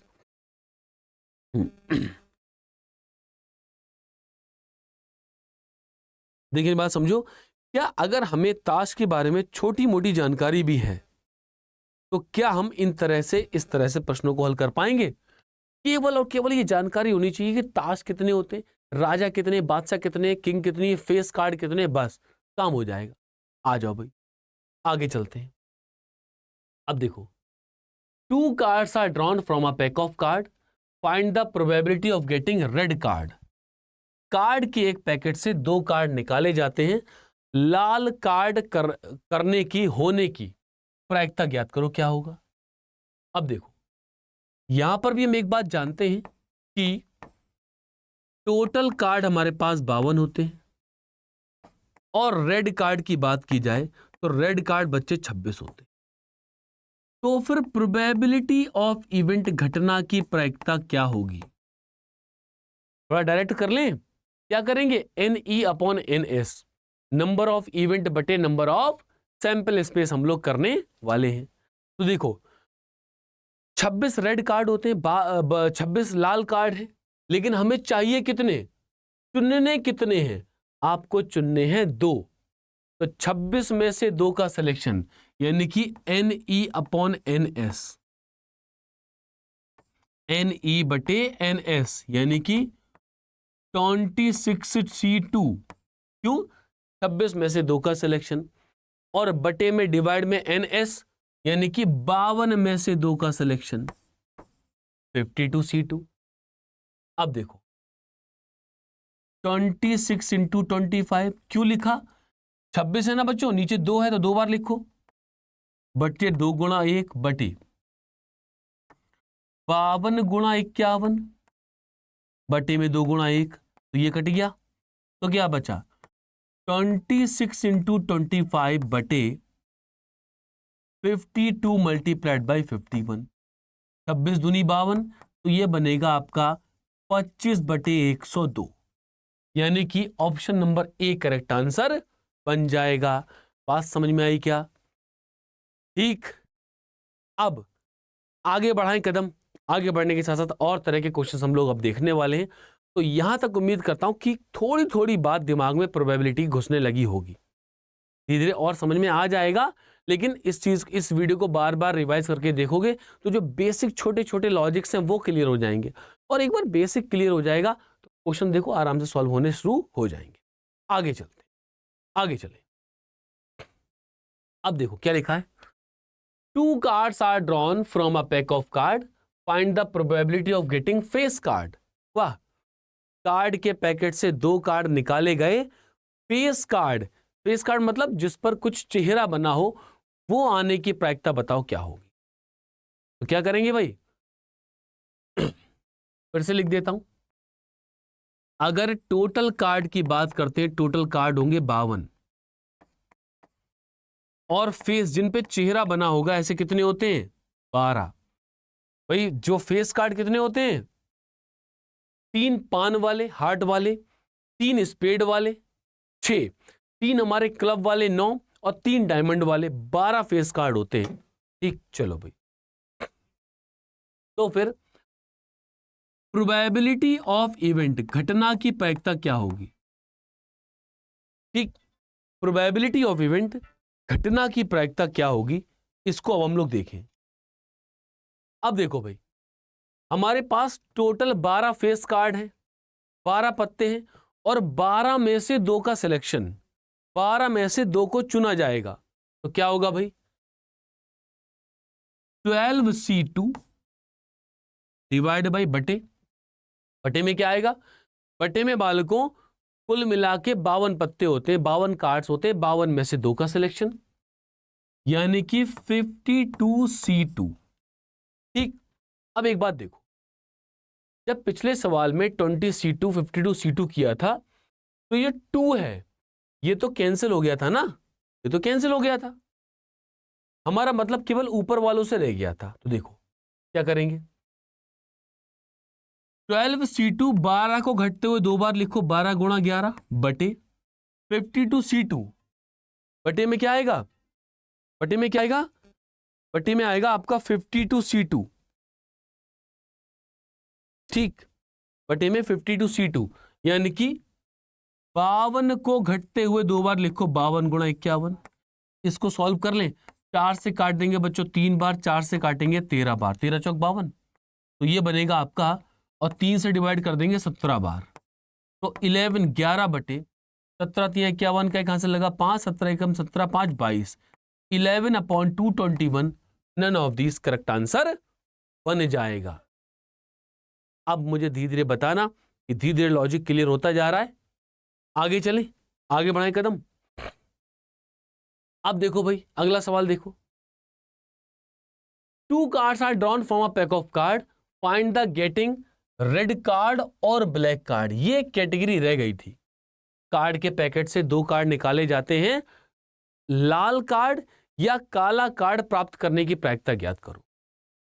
अभी थोड़ी देर पहले जब हमारे सवाल नंबर हम 2 3 4 के आसपास थे, तो वहां पर एक बात हुई थी कि रेड कार्ड, सॉरी, जब एंड की बात आती है, क्या होती है बच्चों, जब AND एंड की बात आती है, हिंदी में हम लोग और बोलते हैं, तो जो हमारी परिस्थितियां थी उनको हमने मल्टीप्लाई करना था, गुणा करना था। जब OR और की बात आती है, या की बात आती है, तो हम लोग सिचुएशंस को प्लस करेंगे, तो परिस्थितियों को जोड़ेंगे। अब इसको मैं इस क्वेश्चन के साथ ही समझा देता हूं, लेकिन प्रैक्टिकली सोचना पड़ेगा कैसे। देखो बच्चों, हमारे पास पैक ऑफ कार्ड है, तो टोटल 52 कार्ड होते हैं। टोटल कार्ड कितने होते हैं? 52 होते हैं। रेड कार्ड, लाल वाले कार्ड 26 होंगे, और ब्लैक कार्ड की बात करूं तो ब्लैक वाले भी 26, लाल और काले दोनों क्या होंगे? 26 होंगे। क्वेश्चन ने कहा है कि या तो वो रेड कार्ड हो या तो वो ब्लैक कार्ड हो, तो OR और वाली स्थिति है। देखो भाई,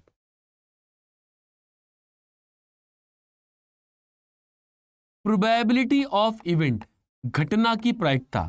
बच्चों देखो, अगर आपके दोनों कार्ड लाल हुए तो क्या होगा? इवेंट क्या होंगे? 26C2 है। आप क्या आप बोलोगे कैसे? या तो लाल या तो काला, और रेड और ब्लैक, तो OR और वाली स्थिति है। इसका मतलब क्या है? इसका मतलब यह है कि उधर वही है, तो उधर क्या क्या होगा? तो OR और वाली स्थिति है, तो जोड़ना पड़ेगा। तो 26C2 और 26 ही हमारे ब्लैक कार्ड होते। ठीक, तो क्या हो जाएगा भाई? 2 × 26C2, ये हो गया। अच्छा सॉरी, ये हमारे नंबर ऑफ इवेंट लिख दो, मैं नंबर ऑफ इवेंट लिख देता हूं। ये इवेंट लाल के लिए, ये इवेंट ब्लैक के लिए। तो प्रोबेबिलिटी ऑफ इवेंट क्या होगी? घटना की प्रायिकता क्या होगी? Sorry, number of sample space, कुल कितने होंगे भाई? कुल टोटल तो 52 ही कार्ड होते हैं, और 52 में से 2 का सिलेक्शन, इसका मतलब 52C2। ठीक, तो प्रोबेबिलिटी ऑफ इवेंट, घटना की प्रायिकता क्या होगी? 2 गुणा भाई 26C2, तो C2 क्या होगा? 26 गुणा 25, 26 गुणा 25 बटे में क्या आएगा? 52C2। भैया जैसे पिछले वाले सवाल में ये C2 वाले 2 गुणा 1 2 गुणा 1 कैंसिल हो रहे थे, वैसे ही यहां पर ये C2 2 गुणा 1 कैंसिल हो जाएंगे, तो क्या बचेगा? 52 गुणा 51, तो 26 दूनी 52, तो उत्तर कितना आ जाएगा? 25/51 हमारा करेक्ट आंसर है। Option number C right answer बन जाएगा। बात समझ में आई क्या? उम्मीद करता हूं यहां तक सारी बातें क्लियर होंगी। जो थोड़ी बहुत ना क्लियर हो तो वीडियो को एक बार दोबारा देखेंगे तो क्लियर हो जाएंगी। आगे बढ़ाएं कदम। जितने भी कैटेगरी, जितने भी टाइप के सवाल प्रोबेबिलिटी से, प्रायिकता से मिल सकते हैं, जो टाइप्स होते हैं, मतलब कि किस किस कैटेगरी सवाल आते हैं, वो कैटेगरीज में आपको बता दे रहा हूं। सवाल तो तमाम बन जाएंगे कि एक लाल दूसरा काला, 5 लाल 6 काले, तमाम सवाल बनेंगे। लेकिन जो उनकी कैटेगरी है, पहला कॉइन वाले, वो मैंने आपको बताया, डाइस पासा वाले वो बता दिए, बॉल के चुनने वाले वो बता दिए, ताश के पत्तों वाले गेम वो बता दिया, और कुछ मिक्स क्वेश्चन भी देखेंगे। चलो आगे चलते हैं। अब देखो, in a single throw of a dice find the probability of getting multiple of 3 is. हमने एक पासे को फेंका और 3 का गुणज आने की प्रायिकता क्या होगी। तो पासे के बारे में हमने क्या जाना? यह जाना कि पासे में 1 से लेकर 6 तक संख्या लिखी होती हैं। 1 2 3 4 5 और ये 6। इनमें 3 का गुणज कौन है? ये और ये। तो भैया प्रोबेबिलिटी ऑफ इवेंट, घटना की प्रायिकता क्या होगी? 2 बार हमें 3 का गुणज मिला और बटे में एक पासा है तो बटे में 6, तो आंसर आ गया 1/3। है कि नहीं? आ जाएगा आंसर। जैसे जैसे समझते जाएंगे चीजें आसान लगेंगी। सवाल नंबर 12। अब देखो भाई क्या लिखा है। 2 पासों को एक बार उछालने पर प्राप्त 2 संख्याओं के गुणनफल में 6 आने की प्रायिकता बताओ, क्या होगा?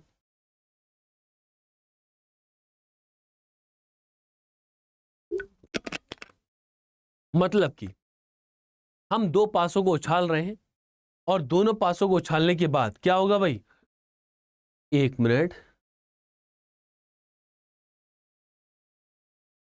हाँ उछालने पर तो भाई जब पासे उछालोगे तो उनके ऊपर 2 नंबर आएंगे और 2 नंबरों का गुणा जब करोगे तो 6 बन जाए, ऐसी प्रायिकता बतानी है। तो देखो भाई 6 कैसे बनेगा? एक पर 1 आ जाए, दूसरे पर 6 आ जाए, एक पर 2 आ जाए, दूसरे पर 3 आ जाए, है बच्चों? और 4 से नहीं बनेगा, 5 से नहीं बनेगा, गुणा करने पर बनना चाहिए। अब एक पर 3 आ जाए, दूसरे पर 2 आ जाए, एक पर 6 आ जाए, दूसरे पर 1 आ जाए, भाई गुणा करके देखो। 6 कम 6 2 3 6, 3 दूनी 6, 6 कम 6 बन जाएगा। तो 1 2 3 4, 4 स्थितियां ऐसी हैं जहां पर क्या हो रहा है बच्चों? जहां पर आपको क्या मिल रहा है? गुणनफल के रूप में 6 मिल रहा है। तो प्रोबेबिलिटी ऑफ इवेंट, घटना की प्रायिकता क्या होगी? 1 2 3 4, 4 बटे 2 पासे हैं तो 6 का स्क्वायर, यानी कि 4/36 को भाग कर दोगे, 4 एकम 4, 4 एम 36, 1/9 हमारा आंसर। क्लियर हो गई कहानी? आगे बढ़ाएं कदम। सवाल number 13। What is the probability to remove face card from a card deck? Card deck से फेस कार्ड हटाने की संभावना क्या होगी? मतलब क्या है भाई? मतलब क्या है? आपके पास ताश के पत्ते हैं? आप फेस कार्ड हटाना चाहते हो, आप नहीं चाहते फेस कार्ड आपके पास आए, तो क्या करेंगे? आप अगर नहीं चाहते फेस कार्ड आपके पास आए, हटा दो। इसका मतलब फेस कार्ड छोड़कर बाकी सारे चलेंगे। ये तो मतलब है कि मुझे वो वाले कार्ड जिन पर कुछ चेहरा बना है वो नहीं चाहिए, बाकी सब चलेंगे। इसका मतलब यही तो है। तो देखो भाई क्या होगा। टोटल होते हैं 52 कार्ड। अगर फेस कार्ड की बात करूं तो 12 होंगे, तो रिमेनिंग बाकी कितने होंगे? बचे कितने होंगे? बचे कितने होंगे? 52 में से 12 घटा दो, 52 - 12 यानी कि 40। ठीक। इसका मतलब क्या है बच्चों?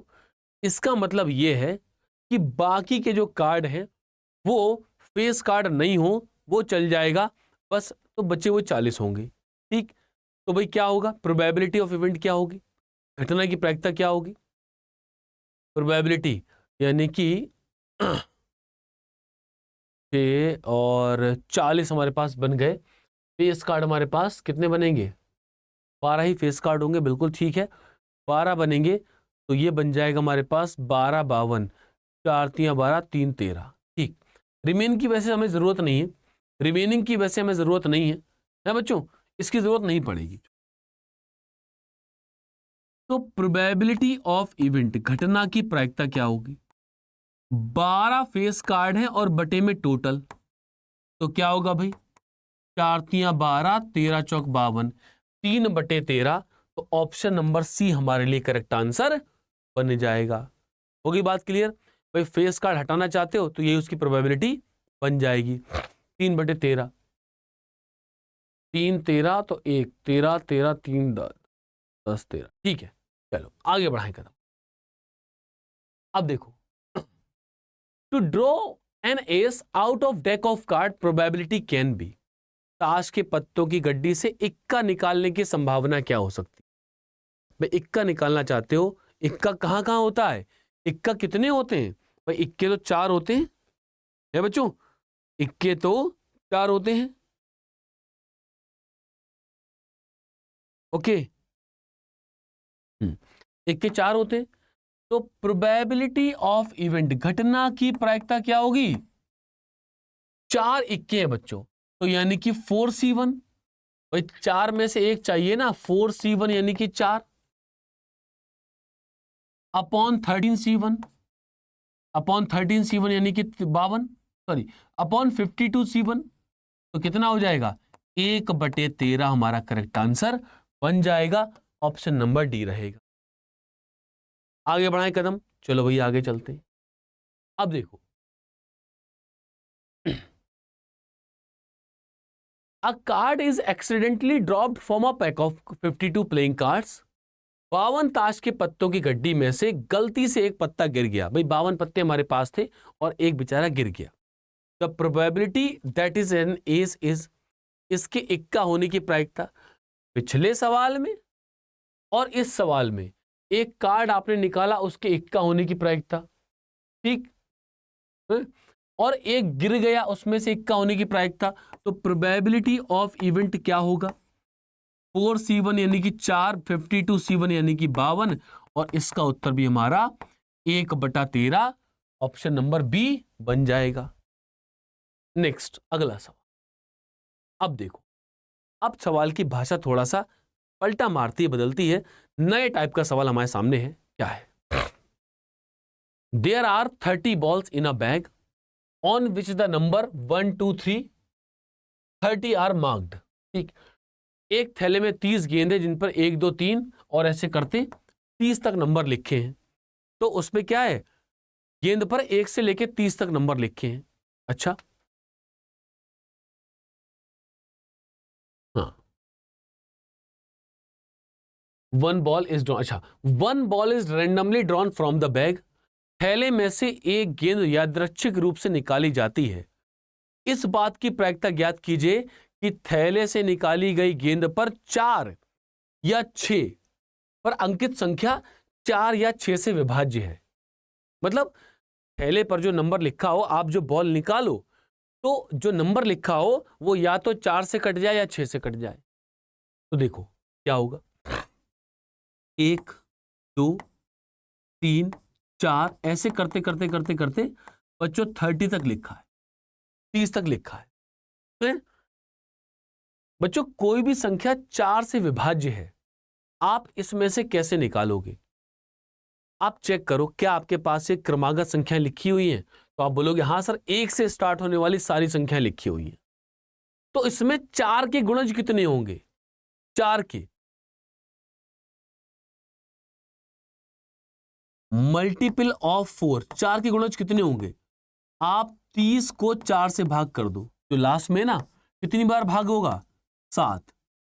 इसका मतलब 1 से लेके 30 तक 7 बार आपको 4 के गुणज मिलेंगे, 7 बार। और बच्चों 6 के कितने होंगे? मल्टीपल ऑफ 6, मल्टीपल ऑफ 6, 6 के कितने होंगे? आप 30 को 6 से भाग कर दो, यानी कि 5, यानी कि 30 के गुणज आपको 5 मिलेंगे। ठीक, ये हो गया। तो या तो 4 का गुणज या तो 5 का गुणज। अब बच्चों इस चीज में एक चीज देखो, इस प्रक्रिया में कुछ ऐसे नंबर भी आए होंगे बीच में जो 4 और 6 दोनों से कट गए होंगे और वो दोनों इधर इधर दोनों तरफ गिन गए होंगे। जैसे अगर गुणज की बात की जाए तो 4 का गुणज कौन आएगा? 4 आएगा, 8 आएगा, 12 आएगा और 12 तो 6 का गुणज भी है। आगे 24 आएगा, 24 भी 6 का गुणज है। तो वो गुणज आपने ऊपर भी गिन लिया, आपने नीचे भी गिन लिया, तो भैया वो गुणज हटाना पड़ेगा। तो देखो 4 और 6 का एलसीएम, 4 और 6 का लासा कितना होगा? सबसे छोटा नंबर जो 4 और 6 से कट जाए, सबसे छोटा नंबर। कई बार हम सुनते हैं ऐसी बात कि सबसे छोटा नंबर 4 और 6 से कट जाए, 2 बोल देते हैं। बेटा 6 से कटेगा नहीं, 2 6 से नहीं कटेगा, 2 6 को भाग कर देगा। सबसे छोटा नंबर जो 4 और 6 से कट जाए वो होता है 12। 4 से भी काट सकते हो, 6 से भी काट सकते हो। तो देखो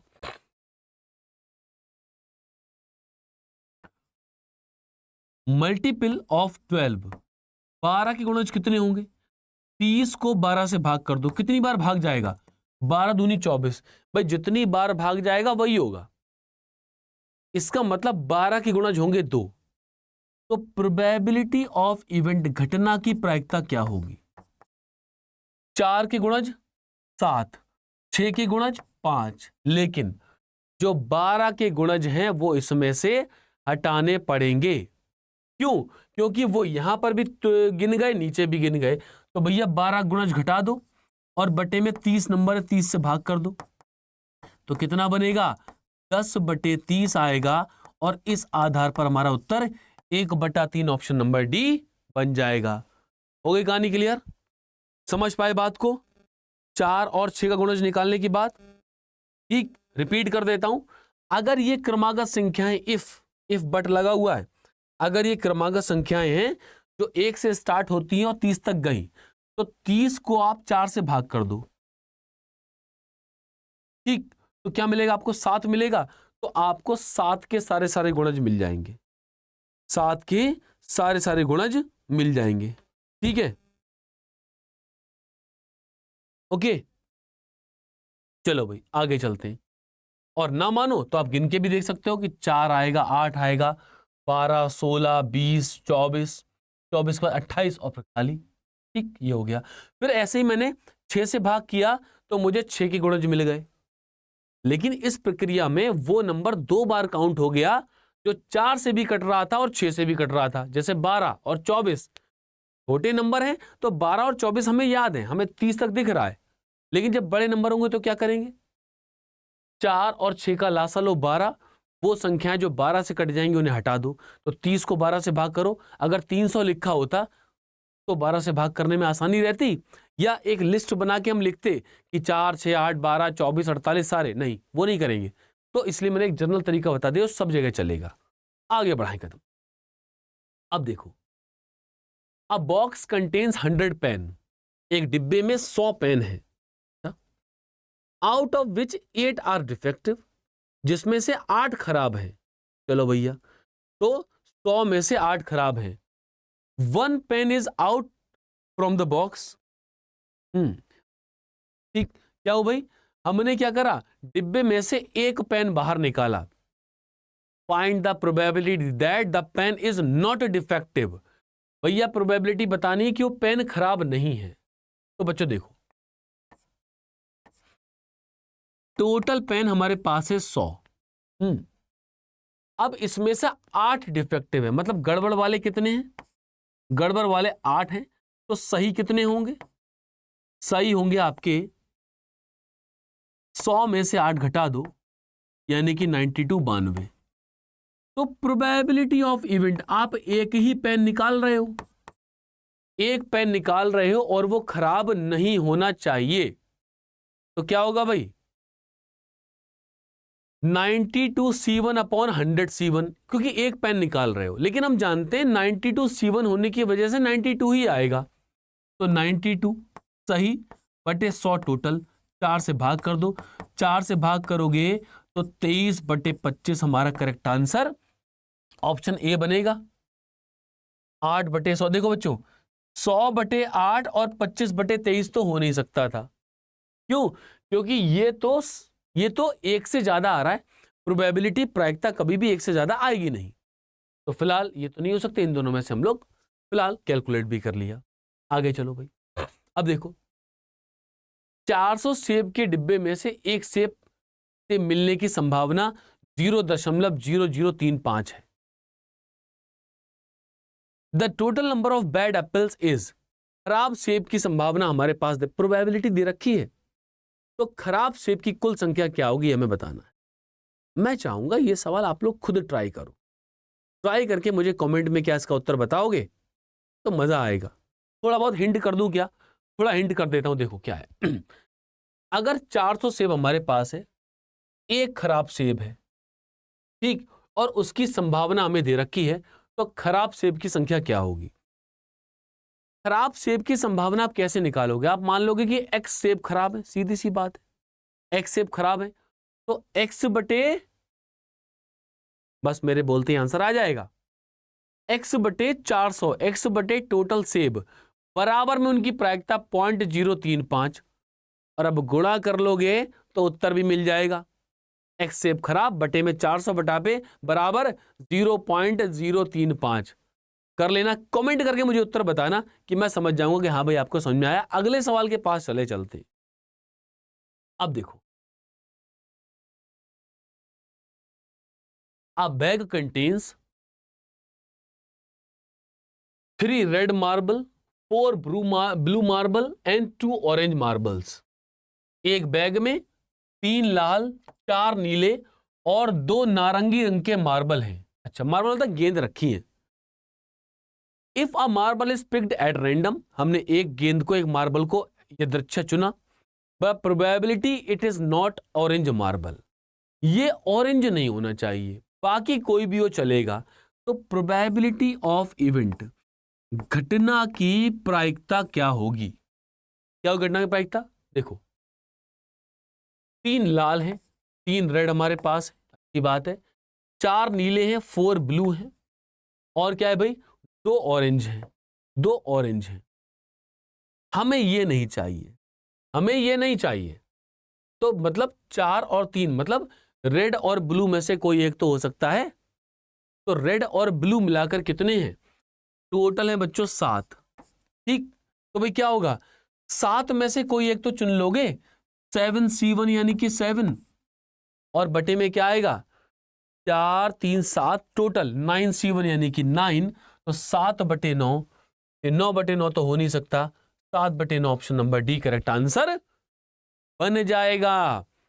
आगे बढ़ाएं कदम, अगले सवाल की तरफ कदम चलते हैं। अब देखो भाई क्या कहना चाह रहा है सवाल।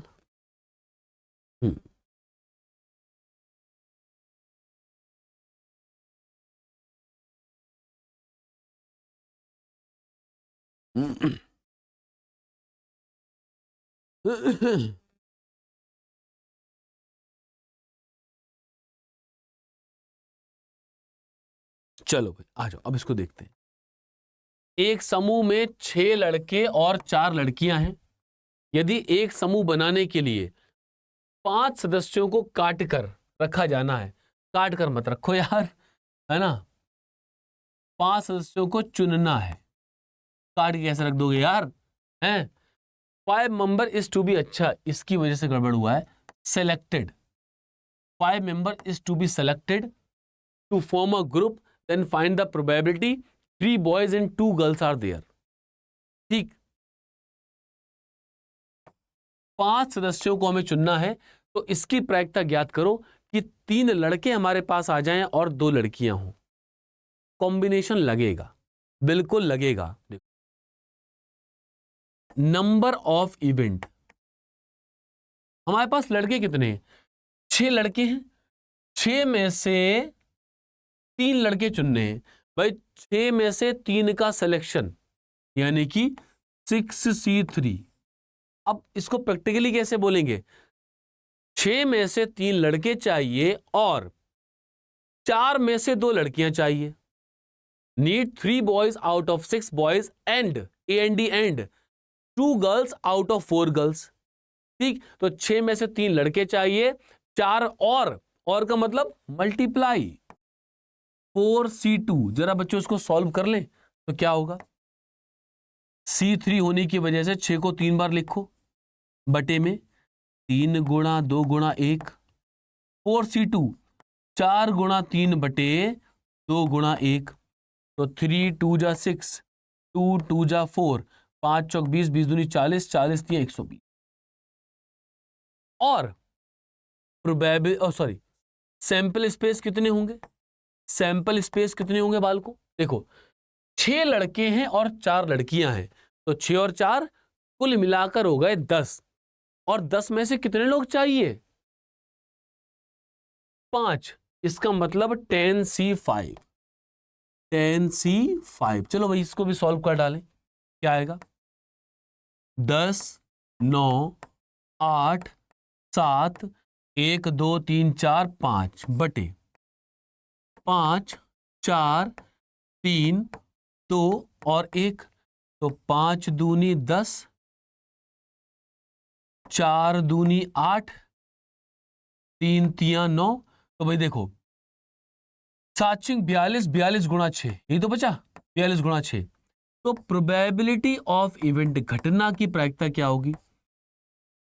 120 बटे 42 गुणा 6, 6 से काट देंगे बच्चों 20 बार, 4 से काट दो भाई, 4 पंजे 20, और नहीं 4 नहीं 3 से, ठीक 20, 2 से काटो, 2 से काटो 10 बार, 2 से काटो 21 बार, तो 10/21, 10 बटे 21 हमारा करेक्ट आंसर बन जाएगा।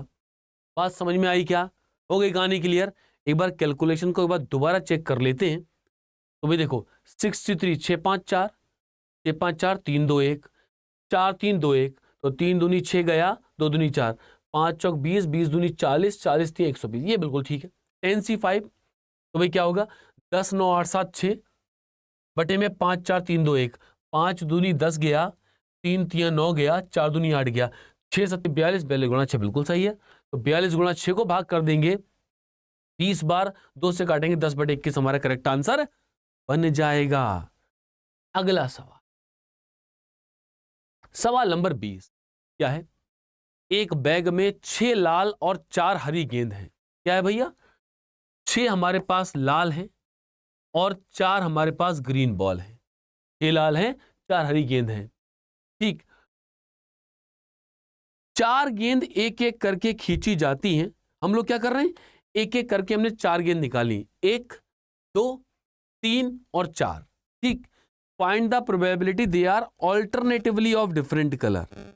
बच्चों वो एकांतर क्रम में, ठीक बच्चे, वो क्या है? वो एकांतर क्रम में अलग अलग रंग की हो, इस बात की प्रायिकता निकालनी है। अब देखो 6 लाल हैं 4 ग्रीन, 6 लाल हैं और 4 ग्रीन हैं। एकांतर क्रम का मतलब क्या है? एकांतर क्रम रेड रेड, ये आ जाए, ग्रीन ग्रीन, रेड ग्रीन, या फिर green green green red red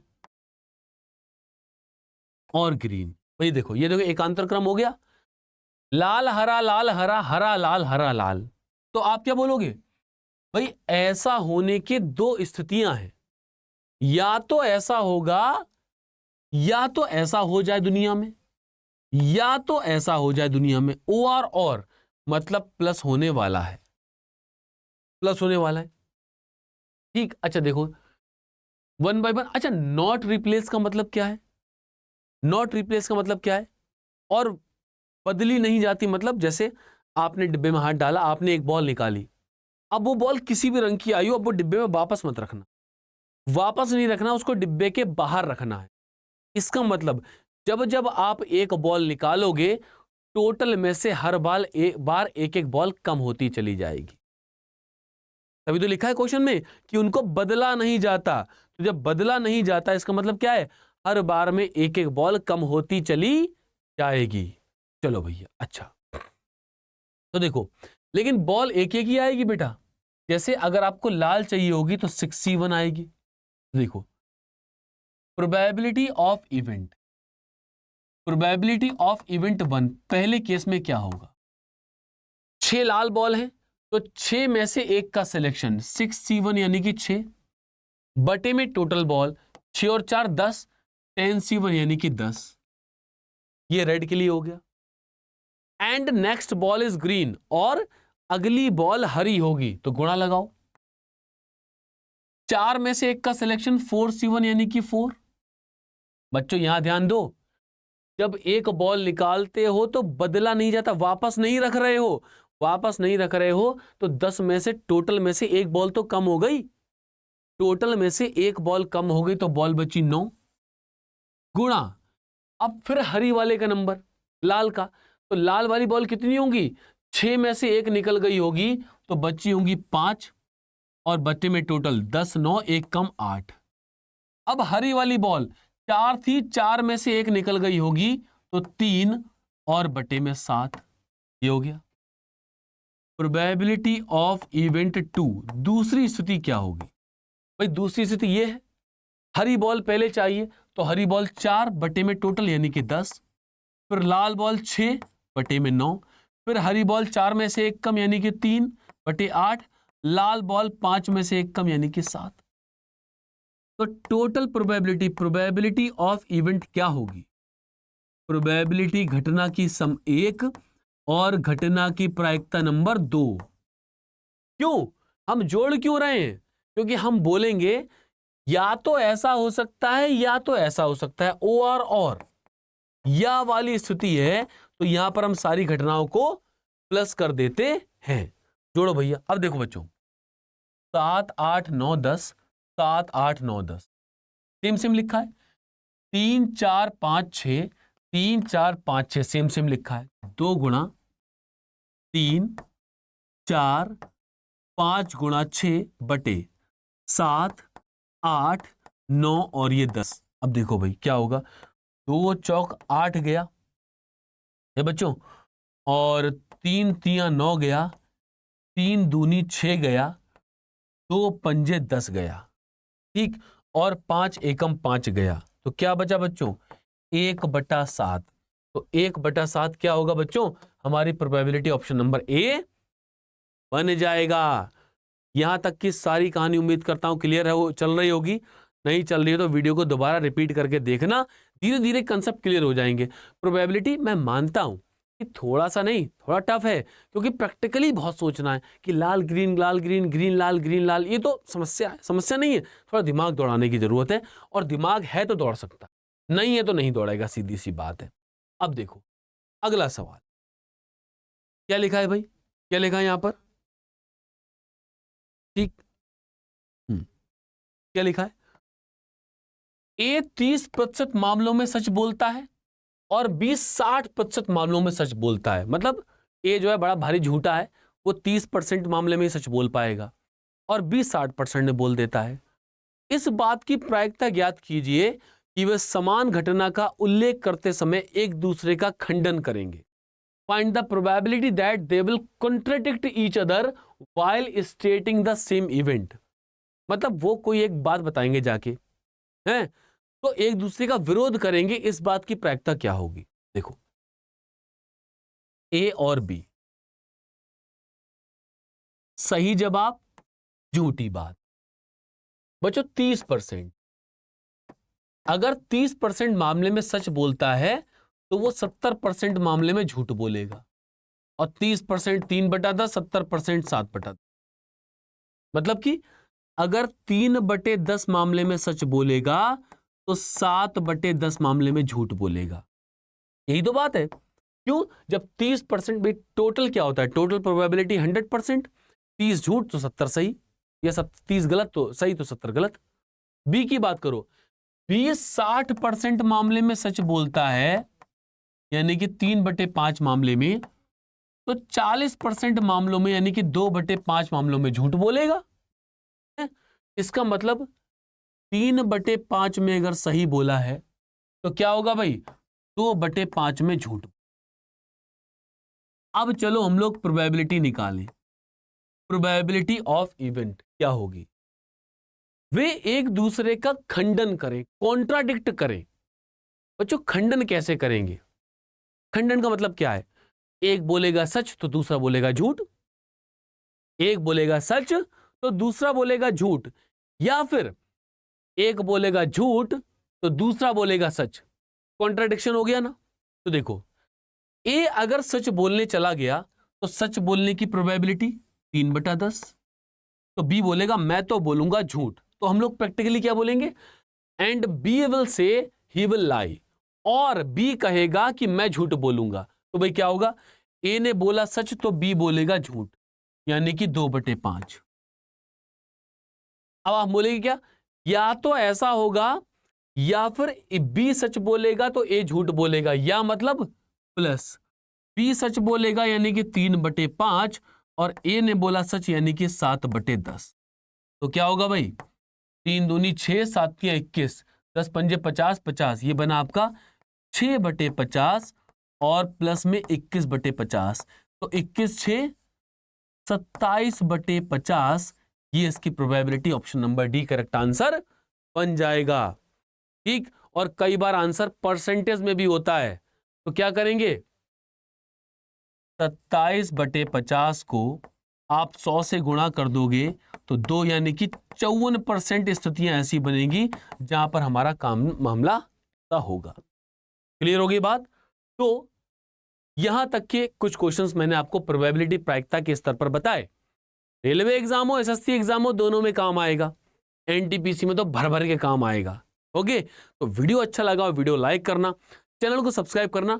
permutation combination में दिक्कत है या परमुटेशन कॉम्बिनेशन भी इसी तरह से बिल्कुल बेसिक से सीखना है, तो क्लास एंड होने के बाद सारे बच्चे कमेंट में लिख देना। पहले तो कमेंट में लिखना लगा कैसा, अच्छा लगा तो अच्छा लिख देना, कोई इश्यू हो, कोई डाउट हो तो मुझे डाउट लिखना। परमुटेशन कॉम्बिनेशन अगर पढ़ना है तो इसी के कमेंट में मुझे डाल देना, मैं कमेंट्स को चेक करता हूं, हमेशा हर एक क्लास का कमेंट चेक करता हूं और वहां पर मैं आपके डाउट्स लेकर सॉल्व करूंगा। ओके, तो मेरा उद्देश्य है बच्चों कि परसेंटेज प्रॉफिट लॉस तो बच्चा सीखे, लेकिन अगर प्रोबेबिलिटी के 2 सवाल आ गए तो सिलेक्शन रुक नहीं जाएगा, तो वो सिलेक्शन फाइनल सिलेक्शन तक पहुंचाना है अगर बच्चे को, तो भाई तरुण सर ने मैथ में प्रोबेबिलिटी आपको बता दी है, वो नहीं रुकेगा। आगे भी इस तरह से सेशन में आपको लेता रहूंगा, परमुटेशन कॉम्बिनेशन में डाउट होगा तो वो भी कराऊंगा। वीडियो को लाइक कर देना, चैनल को सब्सक्राइब कर देना। अभी के लिए इतना ही। Thank you everyone, take care, bye bye, जय हिंद।